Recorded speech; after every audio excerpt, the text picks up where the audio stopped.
Hi guys, my name's Henry and I did my paper on regulatory capture. I decided to make a video instead of a PowerPoint and I hope you guys enjoy it. Before I jump into explaining the problem from a sociological perspective, it's important to define what it actually is. Basically, regulatory capture is a form of government failure, where private entities gain considerable control over the very regulatory agency that is charged with holding them accountable.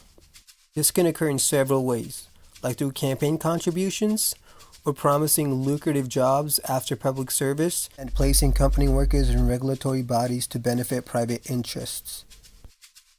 This in turn creates a massive social problem, where the government fails to protect the general public, instead advances the economic interests of a small yet already powerful group at the expense of the taxpayer. So from a functionalist perspective, which is based largely on the works of Emil Durkheim, views society as a system of highly interrelated parts that work together harmoniously to benefit the whole. Functionalism sees the government as a regulator of conflict and enforcer of societal norms. It states this institution serves four main objectives: planning and directing society, meeting social needs, maintaining law and order, and managing international relations. So if any institution is stopped or is prevented from carrying out its responsibilities, it creates dysfunction throughout society.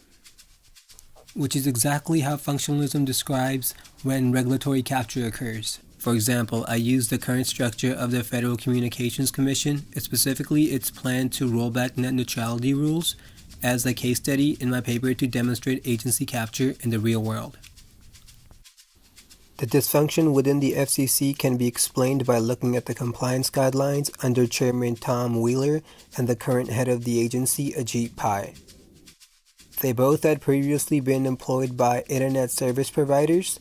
Wheeler was the president of NCTA, or the Internet and Television Association. It is one of the largest lobbying organizations in the United States, spending $12 million annually on political lobbying. And Pai was Associate General Counsel for Verizon Communications, currently the second biggest telecommunications company in the world. However, not every regulatory body that is led by or staffed with professionals who previously worked in the private sector makes a case for agency capture. For instance, Wheeler, even though he was a former lobbyist, implemented stricter net neutrality guidelines and delivered the following speech on the matter. While some other countries try to control the internet, the action that we take today is an irrefutable reflection of the principle that no one, whether government or corporate, should control the free and open access to the internet.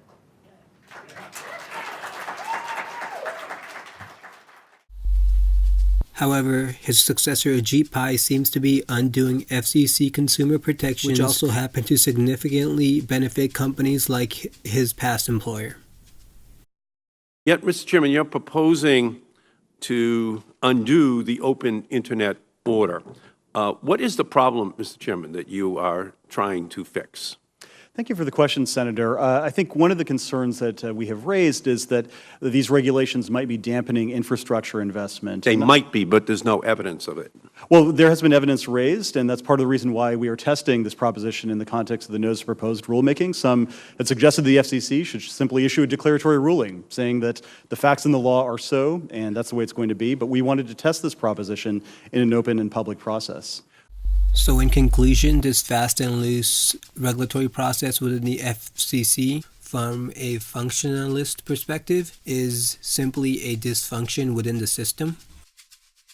But one critique that I have with this approach is, while it offers an explanation for why regulatory capture occurs, like the revolving door between the public and private sector and campaign contributions to public officials, functionalism does not adequately propose a solution to overcome agency capture, because it sees any form of social change as destabilizing and is much more content with maintaining the status quo.